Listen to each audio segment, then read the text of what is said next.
So today I'm going to show you how to change the rear differential fluid on a 2004 Nissan Titan. And it looks like Nissan was nice enough to put a drain plug at the bottom and then a fill plug right here at the top. So if I wanted to make this job really simple, I could just loosen up this bolt, let it drain, and then come back here and refill it. But since I've never pulled this cover off before on this truck, I'm going to do that because typically behind this bolt there's a magnet, and there's usually a ton of debris and metal shavings collected to it that I want to make sure I get all that out of there before I change the fluid. So I'm going to show you the long version of this process, removing the cover, cleaning it out, and changing the fluid. I'm going to spray some penetrating lubricant in here just to help me get this off. It's always a good idea to just make sure that you're going to be able to loosen the fill bolt so that you're not in a position where you drain the fluid and then you can't add any to it. So in this case, it's moving just fine. I know it's going to be good. And this is just a 3/8 drive with an extension, which I probably don't even need the extension for this part.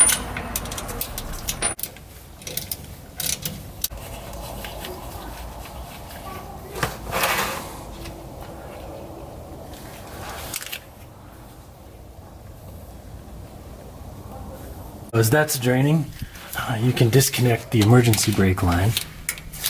All right, remove all these bolts around the cover.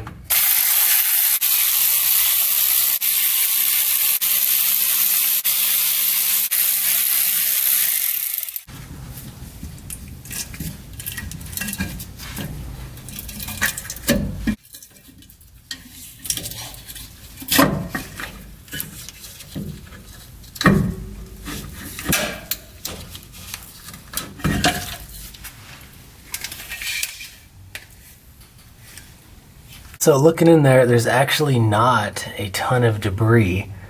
So I really didn't even have to pull this cover. Magnet was right here on this drain plug, and it wasn't that bad. I wiped off just a little bit. So I could have just done this simple drain and fill. I didn't have to pull all this apart.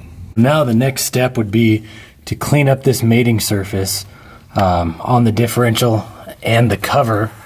When you're cleaning this mating surface, I like to put tin foil to cover this ring and pinion gear so you don't get any debris inside there. And to clean it, what I used was just a razor blade. I scraped the gasket off, then I came through with the wire brush, scrubbed it all down, and then finished it up with some brake clean. You want to make sure you get all the debris. Anything left behind could potentially cause a leak.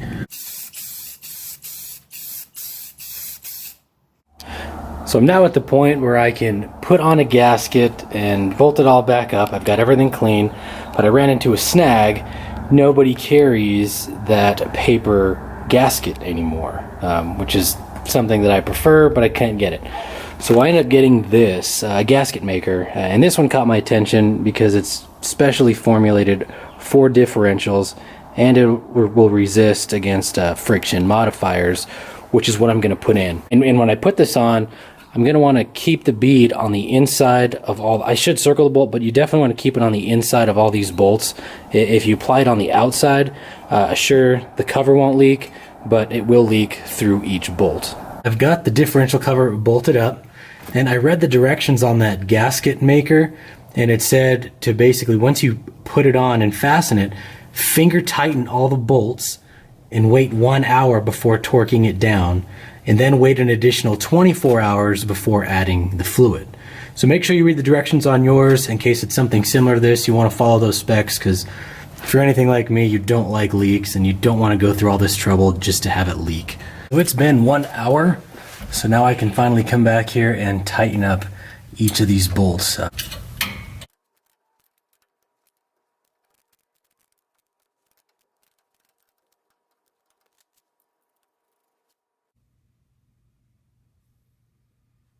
The oil I'm putting in, it's a 75/90 weight. Nissan Titan owners will argue that the 140 belongs in it, but when I contacted the dealership, they said that's more of a heavy duty application. So this spec I'm putting in is actually from my owner's manual. And I ended up getting the one with a limited slip additive, which is supposed to reduce friction and lower temperatures of the differential. And what's nice about this is this will collapse as I put it in the hole and squeeze it. It'll just collapse into shape, and I can get it all in there, and I don't need a special funnel. It just makes it very easy to get in there.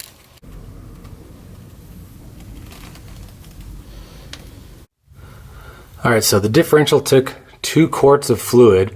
As you can see, the fluid level is about 1/4 inch below the fill hole, which is perfect. And one thing I did notice when I was squeezing it in, the last little bit, it had like this, this brown jelly in it, which to my best guess would be that friction modifier had settled at the bottom. So before you squeeze this in there, it may behoove you to shake it really well.